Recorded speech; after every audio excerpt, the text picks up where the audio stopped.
तो दोस्तों फिर से स्वागत है आपका हमारे इस यूट्यूब चैनल में जिसका नाम है उत्तम ऑनलाइन क्लासेस। अब आज हम एक नए चैप्टर की शुरुआत करेंगे जिसका नाम है सरल रेखा में गति।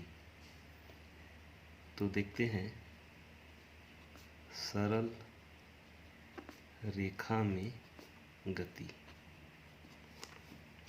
अब इस चैप्टर को शुरू करने से पहले कुछ चीज़ें हैं जिसको हमें समझना पड़ेगा। जैसा कि सबसे पहला ये यांत्रिकी होता क्या है, तो देखते हैं यांत्रिकी। तो यांत्रिकी जो है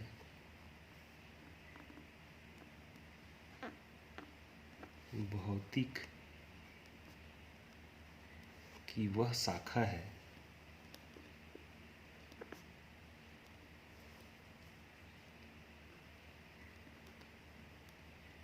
जिसके अंतर्गत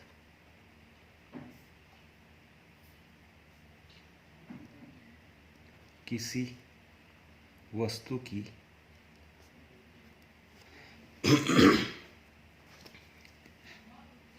विरामावस्था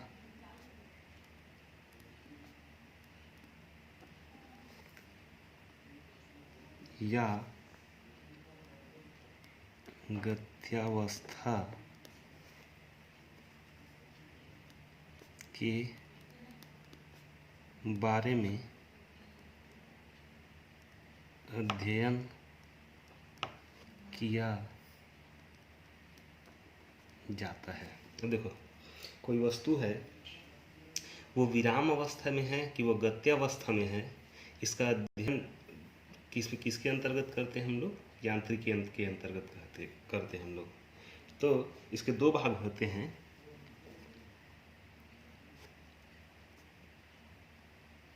इसके दो भाग हैं, देखते हैं कौन कौन सा है। सबसे पहला तो है स्थिति विज्ञान, स्थिति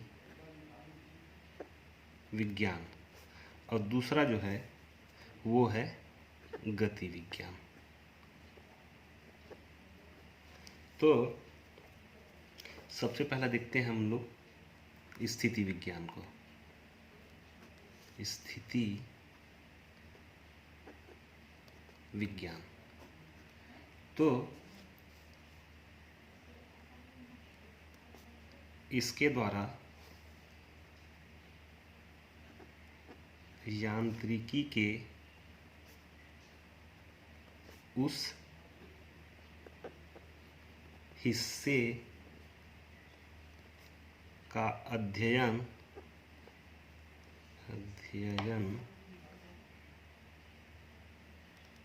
करते हैं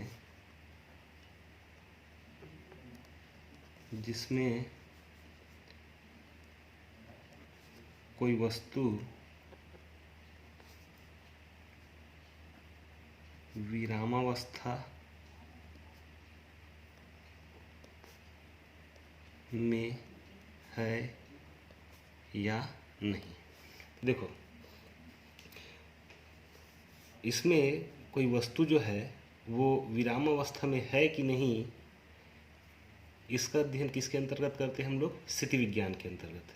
अब विरामावस्था है क्या? जब कोई वस्तु एक जगह में, जब मान लो पेन है, ये पेन अपने जगह में स्थिर है, तो ये कौन सा अवस्था कहलाता है? ये तो ये विरामावस्था कहलाता है। दूसरा जो है गति विज्ञान।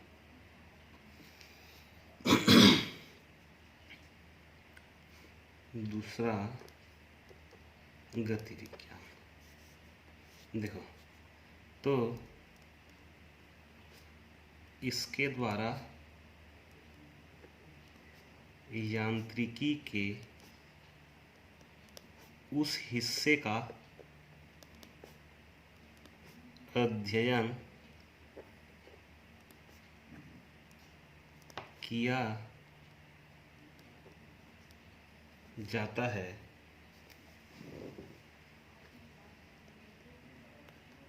जिसमें कोई वस्तु अब विरामावस्था की जगह हम क्या आ जाएगा, ये गत्यावस्था। गत्यावस्था में है या नहीं। देख लो, मान लो ये पेन जो है अब क्या करने लग गई, ये गति करने लग गई। तो ये गत्यावस्था में है या नहीं, इसका अध्ययन किसके अंतर्गत करते हैं अपन, तो गति विज्ञान के अंतर्गत करते हैं। आगे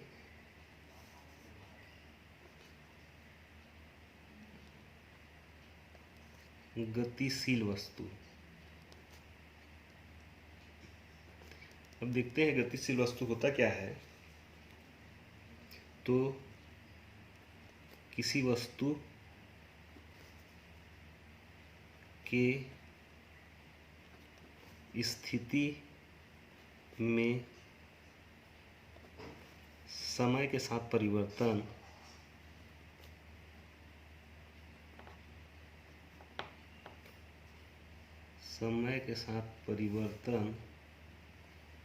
हो तो उसे गति का होना कहते हैं।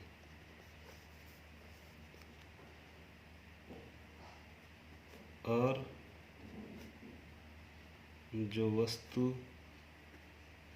गति कर रही है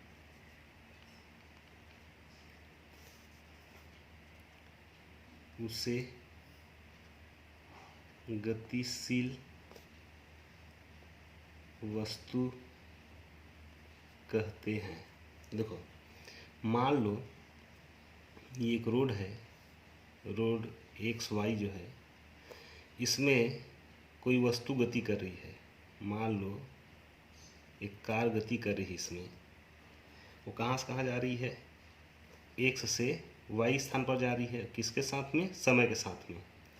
तो किसी वस्तु की स्थिति में समय के साथ क्या हो रहा है, परिवर्तन हो रहा है, मतलब धीरे धीरे क्या हो रहा है, वो आगे बढ़ रहा है। अब इसमें ये जो वस्तु है या इसके अंदर में कोई बैठा है, तो होगा क्या, वो गतिशील वस्तु होगा। तो उदाहरण देखते हैं। तो उदाहरण पहला देख लो, पक्षी जो है आसमान में उड़ता है। पक्षी का आसमान में उड़ना,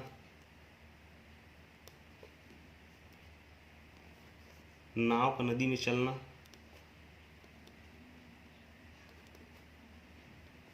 नाव का नदी में चलना। और देखो, पृथ्वी मान लो अपने अक्ष पर स्थिर है, तो इसके चारों तरफ जो है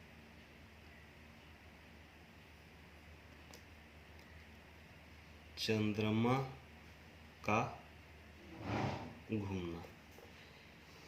तो ये सब क्या है, गतिशील वस्तु है। जैसा पक्षी जो है आसमान में उड़ रहा है, और नाव जो है नदी में क्या है, तैर रहा है, और पृथ्वी के चारों ओर चंद्रमा कैसा कर रहा है, चक्कर लगा रहा है। तो ये सब किसका उदाहरण है, गतिशील वस्तु का उदाहरण है। अब देखते हैं आगे जो है वो है बिंदु वस्तु। बिंदु वस्तु, देखो, यदि गतिशील वस्तु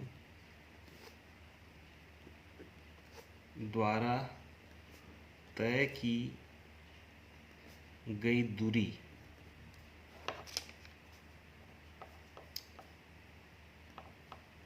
वस्तु के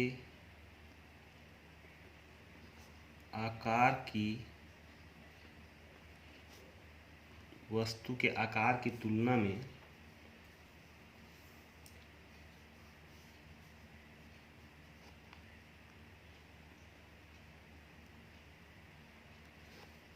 यदि गतिशील वस्तु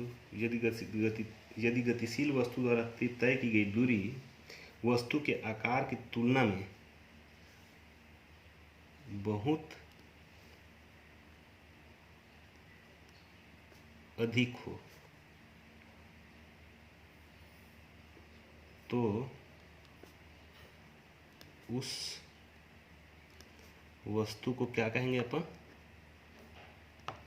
बिंदु वस्तु कहते हैं। देख लो, मान लो जैसे क्रिकेट का मैदान है, तो क्रिकेट के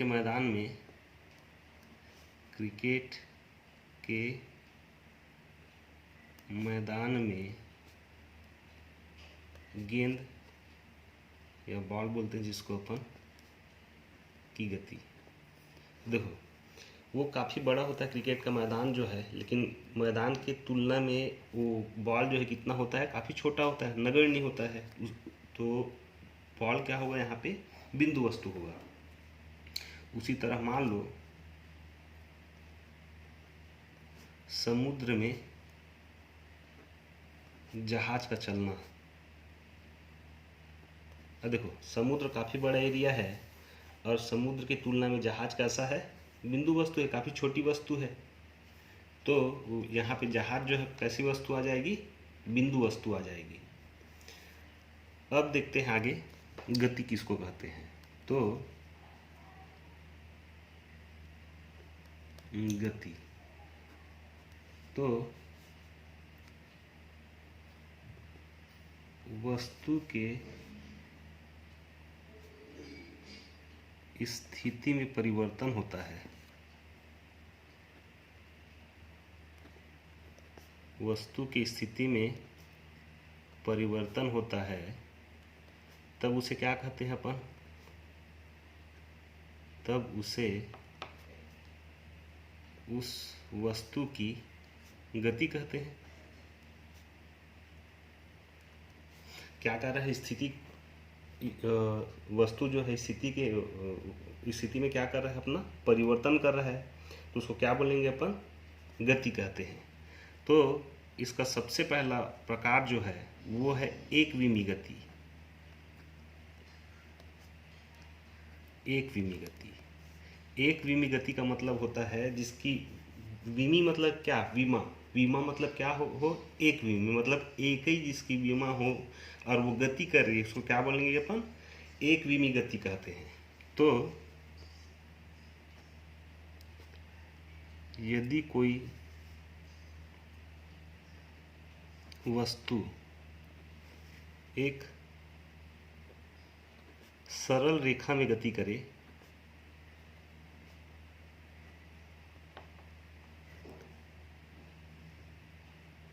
तब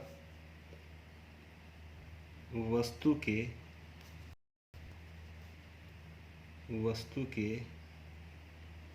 इस प्रकार के गति को क्या कहेंगे अपन? एकविमी गति कहेंगे।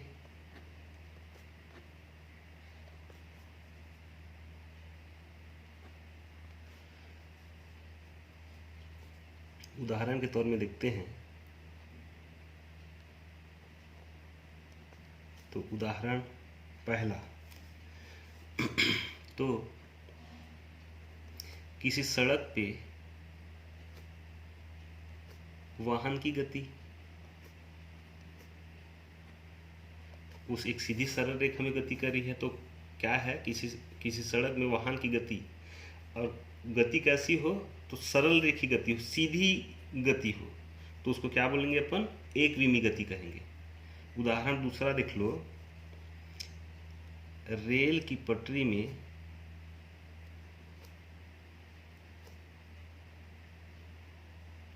रेल गाड़ी की गति, और मान लो रस्सी जो है वो ऐसी तनी हो, तो तनी हुई रस्सी पर कीड़े की गति। मान लो रस्सी तनी है, उसमें क्या चल रहा है? कीड़ा चल रहा है। कीड़ा एक सीधी सरल रेखा में गति करेगी, तो वहां पे कीड़े की गति क्या होगी? एकविमी गति होगी। अब इसका दूसरा प्रकार है द्विविमी गति। अब देखो यहाँ पे क्या था, एक विमी मतलब विमा कितना था, एक था। यहाँ पे द्विविमी मतलब कितनी विमाएं हैं इसकी, दो विमाएं हैं। मतलब इसमें सिर्फ लंबाई बस था, इसमें लंबाई और चौड़ाई दोनों होगा। तो यदि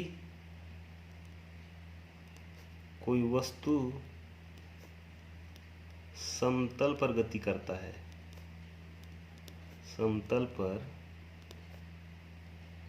गति करता है, तब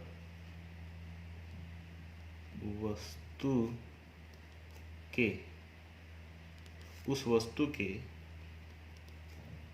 इस प्रकार की गति को क्या बोलेंगे अपन, उसको द्विविमी गति कहेंगे। द्विविमी गति कहते हैं। अब देखो इसका उदाहरण देखते हैं अपन।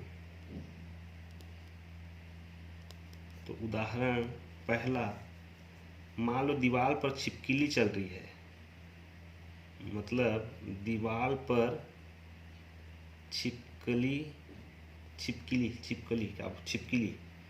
का चलना। तो ये कौन सी गति कहलाएगी, द्विविमी गति कहलाएगी। दूसरा,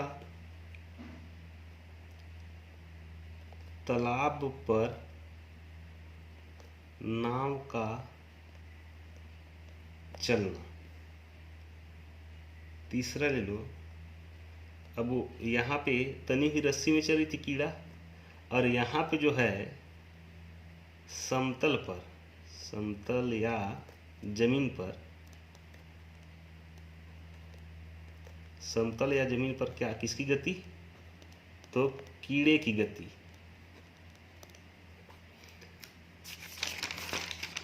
ये क्या होगा, ये द्विविमी गति होगा।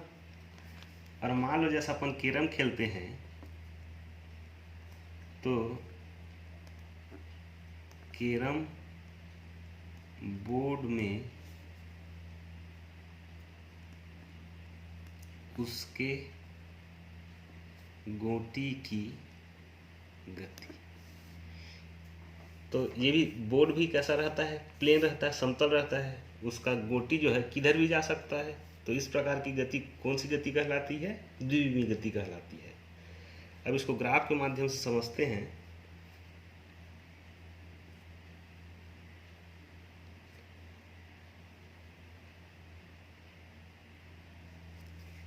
मान लो दो अक्ष है समतल पर, पहला अक्ष है एक एक्स और दूसरा अक्ष है वाई।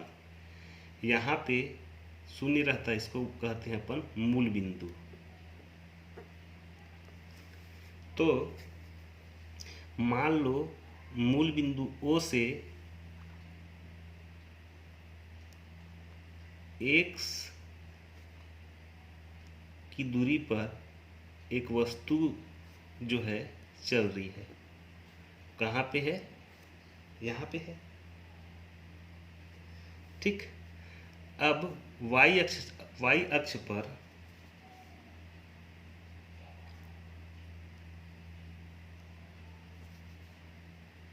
वो कहाँ पे स्थित है, यहाँ पे स्थित है। इसको ऐसा समझ लो, मान लो एक समतल है, समतल पर कोई बिंदु जो है P है। तो इसे एक्स अक्ष पर देखेंगे तो ये मूल बिंदु से कितनी दूरी पर है, x दूरी पर है। और अगर इधर से देखें तो ये y अक्ष पर शून्य से y दूरी पर स्थित है। तो इसका निर्देशांक जो है, x के निर्देशांक को पहला लिखा जाता है, तो ये इसका निर्देशांक क्या हो जाएगा, x और y। तो इसका यूनिट वेक्टर मान लो निकाल लेते हैं। तो x अक्ष का यूनिट वेक्टर जो होता है वो i होता है। यूनिट वेक्टर को अपन एकक सदिश भी कहते हैं।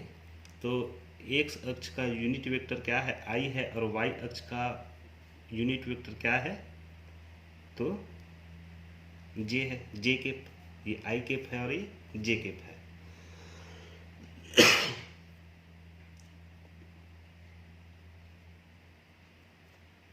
तो मान लो इसका वेक्टर सदिश निकालेंगे तो आर बार बराबर एक्स आई कैप प्लस वाई जे कैप होगा।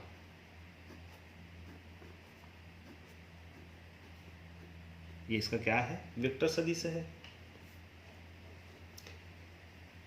तो अब अगला देखते हैं, तीसरा जो है त्रिविमी गति। त्रिविमी गति, अब देखो सबसे पहला एक विमी गति में विमा कितनी थी, एक थी। फिर क्या आया, द्विविमी गति, मतलब जिसकी विमाएँ कितनी हो गई, दो हो गई। अब त्रिविमी गति मतलब उसकी विमाएँ कितनी होगी, तीन विमा होगी, मतलब जिसमें लंबाई भी होगा, चौड़ाई भी होगा, या गहराई या तो ऊंचाई भी होगा, तीन विमा होगा उसका। तो यदि वस्तु आकाश पर गति करता है,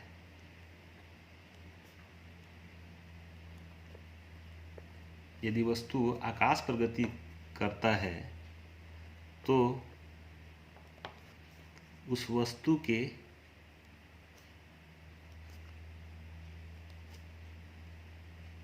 इस प्रकार की गति को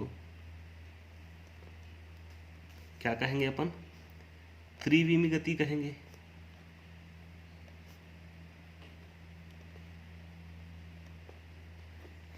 तो उदाहरण देख लेते हैं।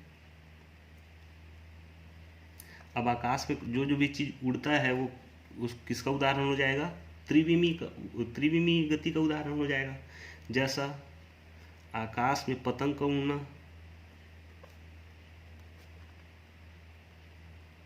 आकाश में पतंग का उड़ना। दूसरा ले लो, आकाश में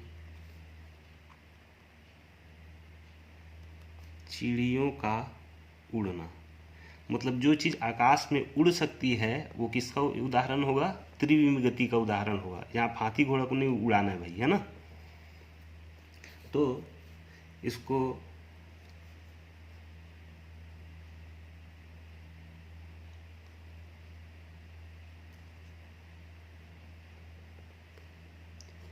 अब देखो, ये त्रिविमी मतलब जिसका अक्ष एक्स है और वाई है और जेड है। इधर जो आया है वास्तव में है 90 डिग्री ऐसा खड़ा ऊपर की ओर, लेकिन ऊपर की ओर अपन लाइन खींच नहीं सकते, तो कैसा बनाते हैं इसको अपन, ऐसा बनाते हैं। तो आकाश में कोई वस्तु है बिंदु P, या कोई वस्तु है P, तो जो मूल बिंदु O से एक्स अक्ष पर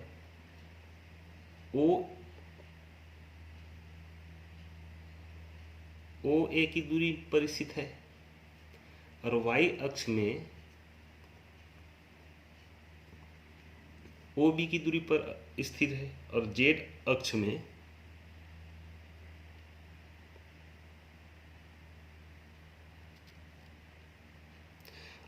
अक्ष में क्या है वो, तो OC की दूरी पर स्थित है। इसको ऐसा मिला लो। तो यहाँ बिंदु P का निर्देशांक क्या हो जाएगा, तो x होगा, y होगा और ये z हो जाएगा। तो इसका सदिश जो है, वेक्टर सदिश, एकक सदिश जो है, r बार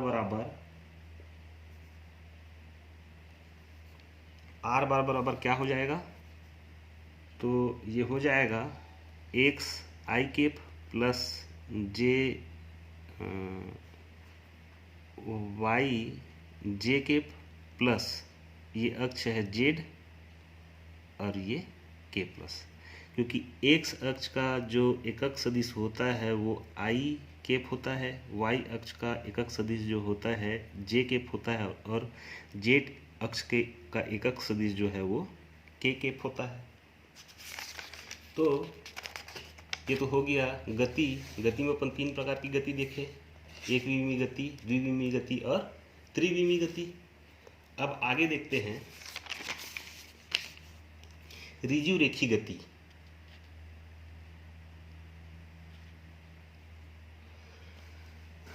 तो देखते हैं ऋजु रेखी गति होता क्या है। तो चौथा गति जो है वो है ऋजु रेखीय गति।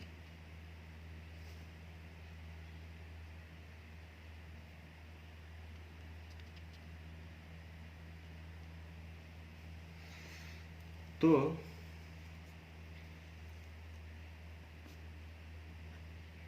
यदि कोई वस्तु एक सीधी सरल रेखा में गति करती है, रेखा में गति करती है, तो वस्तु के इस प्रकार की गति को ऋजु रेखीय गति कहते हैं। अब देखो ऋजु मतलब होता ही है एक सीधा सीधा, एकदम सीधा, और रेखी का मतलब भी क्या होता है, सीधा। अब ऋजु रेखी का मतलब जो है जो एक सीधी सरल रेखा में गति करे, उस प्रकार की गति को क्या कहते हैं अपन, ऋजु रेखी गति कहते हैं अपन। तो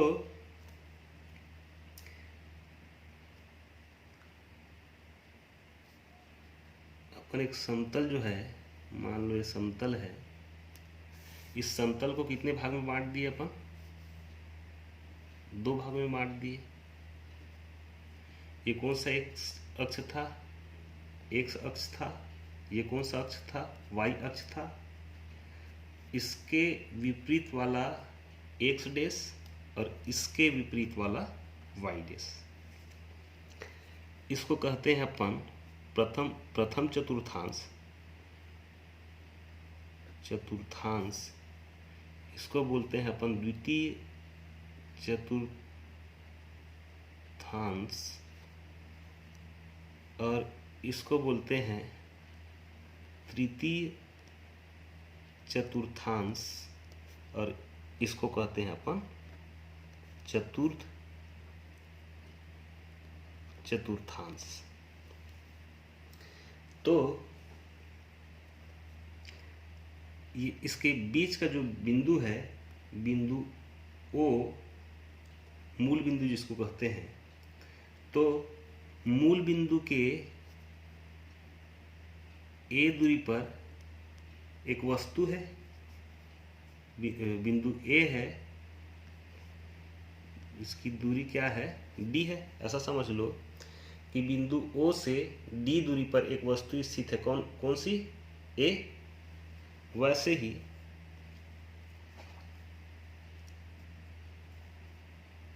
बिंदु वाई अक्ष पर बिंदु बी है, वो मूल बिंदु से कितनी दूरी पर है, तो डी दूरी पर है।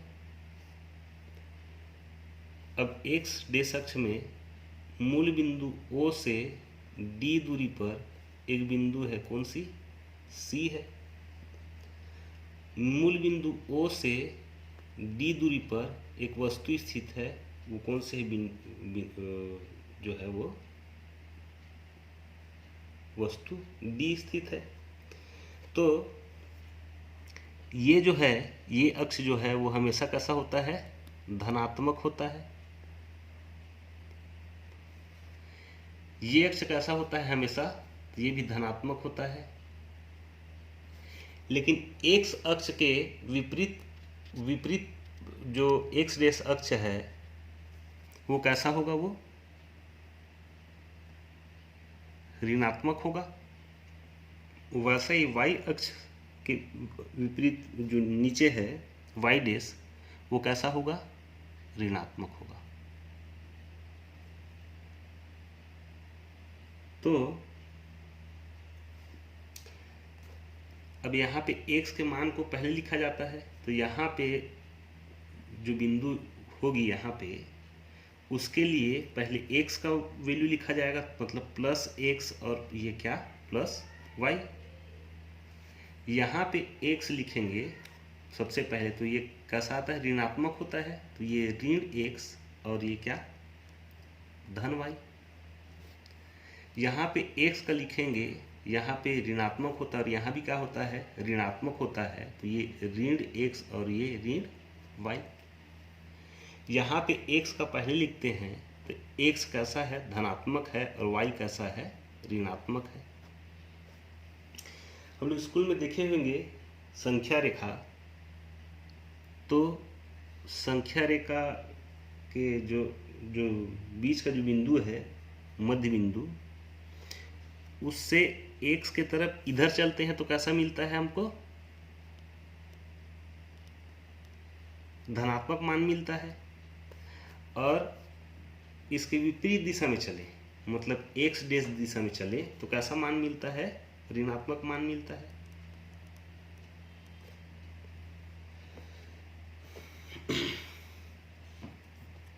ये तो आगे चलते हैं। फिर अब देखते हैं विस्थापन एवं दूरी, ये इंपॉर्टेंट टॉपिक है। विस्थापन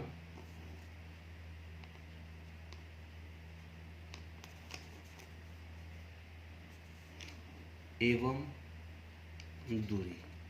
विस्थापन का नाम पढ़ने से समझ में आ रहा है कि स्थिति में परिवर्तन हो रहा है, उसको क्या बोलते हैं, विस्थापन कहते हैं। और किसकी स्थिति में परिवर्तन हो रहा है, तो वस्तु की स्थिति में परिवर्तन हो रहा है, उस वस्तु का क्या कहलाएगा, वो विस्थापन कहलाएगा। इसको इंग्लिश में डिस्प्लेसमेंट कहते हैं। तो गतिशील वस्तु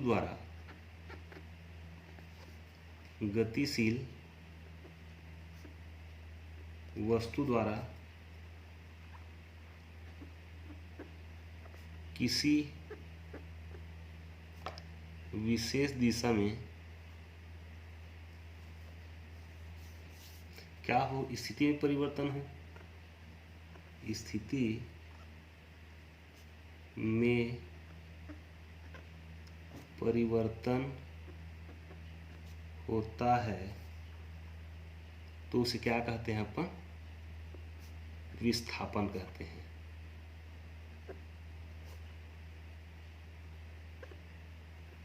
अब देखो, इसको ऐसा लिख लो, या तो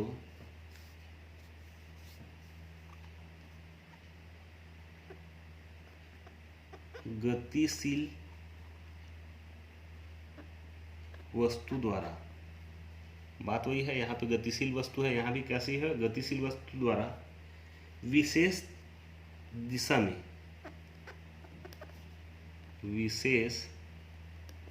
दिशा में तय की गई दूरी को क्या कहते हैं अपन, विस्थापन कहते हैं।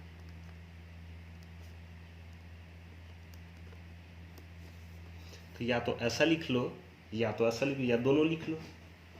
तो देखते हैं इसका सबसे पहला पॉइंट जो है, तो विस्थापन जो है वो वस्तु के प्रारंभिक और अंतिम स्थिति पर निर्भर करता है। विस्थापन किस में निर्भर करता है? वस्तु की प्रारंभिक स्थिति और वस्तु के अंतिम स्थिति पर निर्भर करता है। और क्यों करता है? क्योंकि वो गतिशील वस्तु है, तो वो बिंदु ए से कहीं ना कहीं घूम के कहाँ जाएगी? वो बिंदु बी तक दूरी तय करेगी। इसलिए प्रारंभिक स्थिति और अंतिम स्थिति पर निर्भर कर रही है। और विस्थापन का मान जो है, विस्थापन का मान धनात्मक, ऋणात्मक या शून्य, कुछ भी हो सकता है इसका मान। मतलब विस्थापन का मान धनात्मक भी हो सकता है, विस्थापन का मान ऋणात्मक भी हो सकता है, और विस्थापन का मान जो है कैसा हो सकता है? शून्य भी हो सकता है। अब देखो आगे जो है विस्थापन जो है, विस्थापन कैसी राशि है? सदिश राशि है। अब कैसे पता चला सदिशी राशि है? तो जिसमें परिमाण हो और दिशा भी हो, उसको क्या बोलते हैं अपन? सदिश राशि कहते हैं। तो ये एक बिंदु से चल के या एक स्थान से चल के दूसरे स्थान पर पहुंच रही है, तो मतलब इसमें क्या है? परिमाण है, और साथ में क्या है? दिशा भी है। तो ये कौन सी राशि है? सदिश राशि। विस्थापन कैसी राशि है? सदिश राशि है। अब इसका विमी सूत्र देखते हैं। इसका विमी सूत्र तो पिछली क्लास में अपन पढ़े हैं, पिछले अध्याय में। तो ये क्या कर रही है? विस्थापन जो है सिर्फ स्थिति में परिवर्तन कर रही है। और किसमें? एक रेखा में। तो इसमें द्रव्यमान तो है ही नहीं,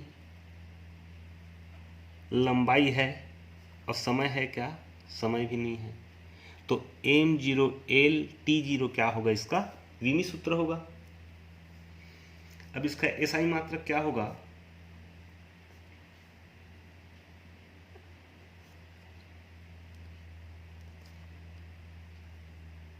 इसका SI मात्रक होता है मीटर। इसको पहले लिखना चाहिए था, विमी सूत्र नीचे लिखना था, क्लियर हो जाता। मीटर किस में नापते हैं अपन? लंबाई है, मीटर है ना। तो द्रव्यमान इसमें है ही नहीं है, लंबाई बस है, समय है ही नहीं है। तो इसका SI मात्रक क्या है? मीटर है। तो अगला देखते हैं अपन, विस्थापन का पथ जो होता है वो आकृति पर निर्भर नहीं करता।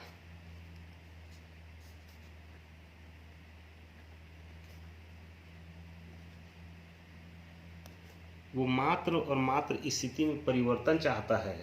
मान लो ये कोई वस्तु बिंदु ए से विस्थापित होकर कहाँ जा रही है? बिंदु बी पे जा रही है। तो वो हो सके तो इस मार्ग का अनुसरण करते हुए चल दी, ए से एक्स से बी तक, या तो वो यहाँ से ओ से इसको दे दो सी, इसको दे दो डी, और फिर कहाँ पहुँच गया? बी में पहुँच गया। इधर से विस्थापन होते हुए कहाँ पहुँच गई? बिंदु बी में पहुँच गई। या तो वो ऐसी आई और ये ऐसी आ गई,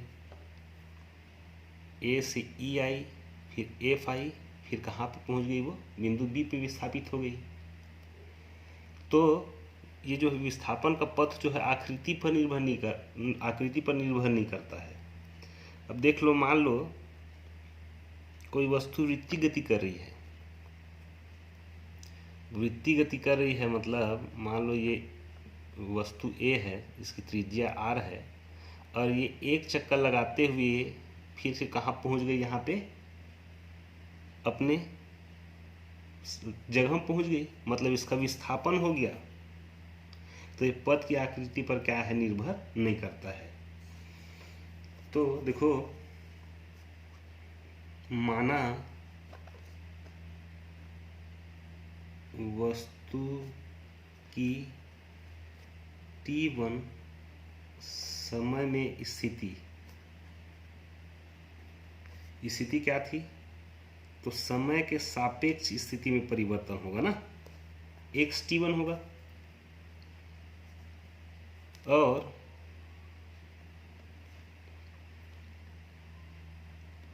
t2, छोटा t ले लो, t2 समय में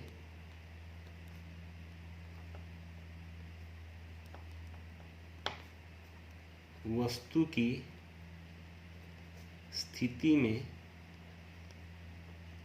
परिवर्तन। देखो यहाँ समय ले रहे हैं, इस नाम से समय के साथ परिवर्तन हो रहा है, यहाँ पे नहीं लेना है ना, यहाँ पे सिर्फ वस्तु की स्थिति में परिवर्तन हो रहा है।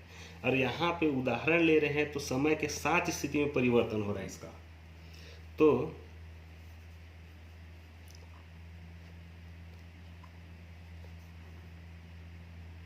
अतः वस्तु का विस्थापन, वस्तु का विस्थापन को किससे डिनोट कर लेते हैं अपन, डेल्टा x से। तो x t2 minus x t1,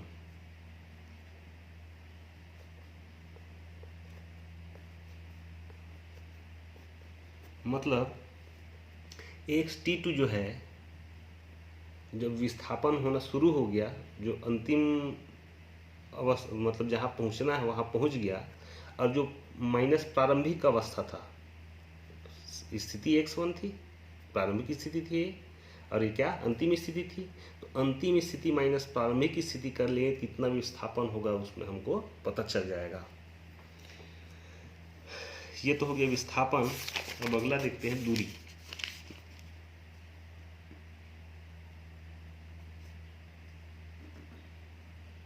दूरी तो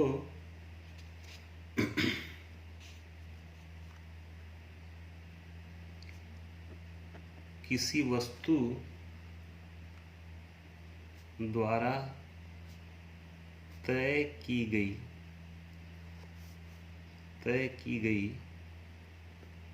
पथ की लंबाई को दूरी कहते हैं। इस दूरी को पथ की लंबाई भी कहते हैं भाई ना, याद रखना।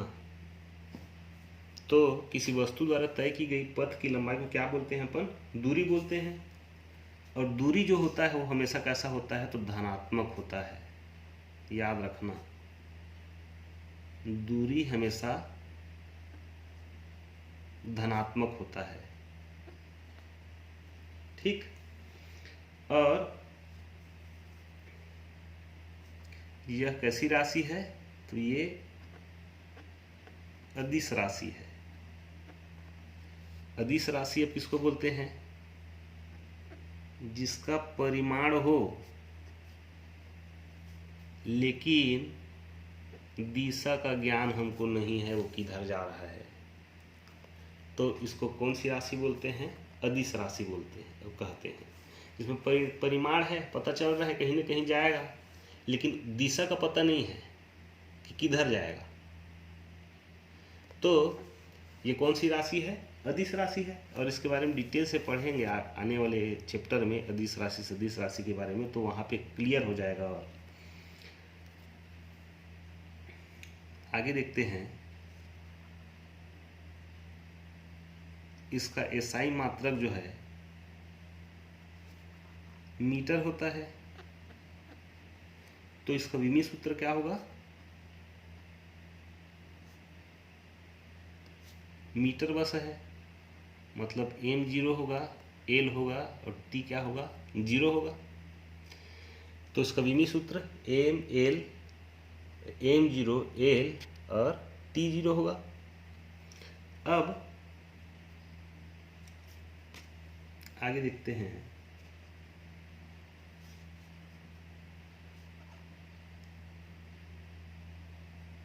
दूरी जो है विस्थापन के बराबर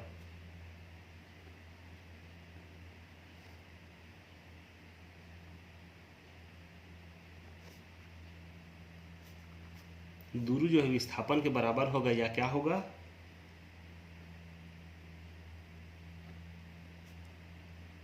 विस्थापन से